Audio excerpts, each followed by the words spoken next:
might be better. Okay, so the first virtue for the 21st century is a modicum of joy. Please. I used the word modicum someplace and they said, oh, what? It's just a little bit of joy. You don't have to be joyous all the time. The benefit of community is somebody will be joyous. So, okay, a little bit of joy. The second virtue for the 21st century is holy curiosity. Holy curiosity, which means that when you go into stores, you ask people about their wages. If you're out to a dinner someplace at a diner, ask the wait staff, are you being paid more than tip minimum wage, $2.13 an hour, which hasn't changed since 1994? It's because tips are so good, you know. And 80% of the folks who work for tip wage are women. And the vast majority of those women are heads of households. Let's be real. We have to have holy curiosity so we know the face of 21st century poverty. Because otherwise we'll continue in our stereotypes and we won't be able to be effective in our advocacy. So holy curiosity, got it? You got to be bold. The other way I exercise holy curiosity, or somebody calls it the Budinsky quality, is that I'll say to somebody standing in the line at the grocery store, I'll say to the person in front of me or behind me, hey, I'm really worried about whatever I'm worried about. Right now, I'm really worried about this tax policy up on Capitol Hill. Have you thought about it? And what I've discovered is just about everybody has an opinion. But nobody ever asks. Nobody ever talks about it. But you get some weird looks when you ask some people. But people usually have something to say. And so let us be curious about other perspectives and get to know them.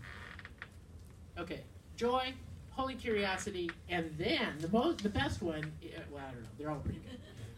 The third one is then sacred gossip. Sacred gossip is where, it's not ordinary gossip, but we do enough of that. Sacred gossip is where we share the stories that we have heard. Because I will tell you, it's storytelling that changes people's hearts. It's the stories of real people that make the difference. We got to have the policies, but if we don't have the stories, we'll never move the policies. People care about each other. We're wired to care about each other. But we become missionaries then to share stories where there wouldn't be otherwise. That's why when I went yesterday from Mercy Center in the South Bronx, I went to Auburn Seminary where they had a kind of a national gathering of really highfalutin folks sitting around with a view of the river, Hudson River way up in the Upper West Side. It was stunningly beautiful, and I think, ooh, I liked it better in the South Bronx. But what I realized was how important it is that we take stories to places they wouldn't be otherwise. That is critical work if we're going to work for justice. Joy, curiosity, holy curiosity, sacred gossip. And the fourth virtue for the 21st century is the virtue of doing your part. We need everyone doing your part. Now, those of us that come out on a cold Saturday morning for something like this are often the ones who sign up for several parts, right? We'll be the chair of this and the relationship of that and a vice chair of that, and I've got hats piled on my head. I'm advocating. And the other place that happens for me is, especially around Christmas time, where you get all these mailer, donate to this and donate to that and donate to this and donate to that, and they stack up on my computer. Oh, I'll get to them. And then somewhere about December 30th, I'll say, oh, the heck with it, throw them all in the trash. Don't do that with networks, but or salts.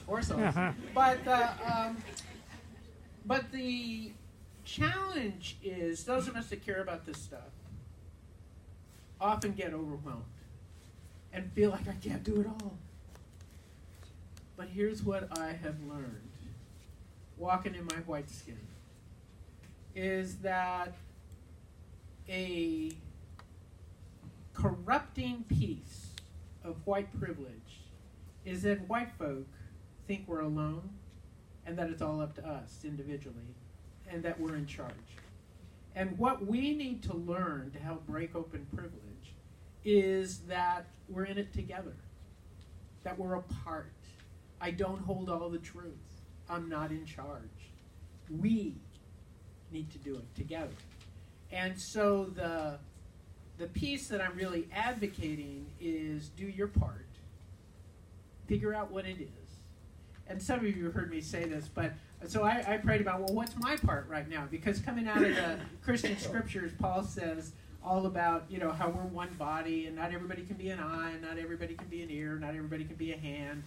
And so we all have a different part to play. So my prayer was, well, what part of the body am I right now?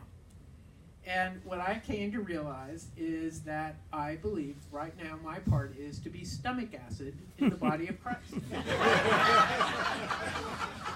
Because what I do is I go around, I stir people up, I release energy, I, do a little analysis, tell a few stories, get people agitated. But if the energy doesn't go someplace, if you don't pick it up and do something with it, what good is it?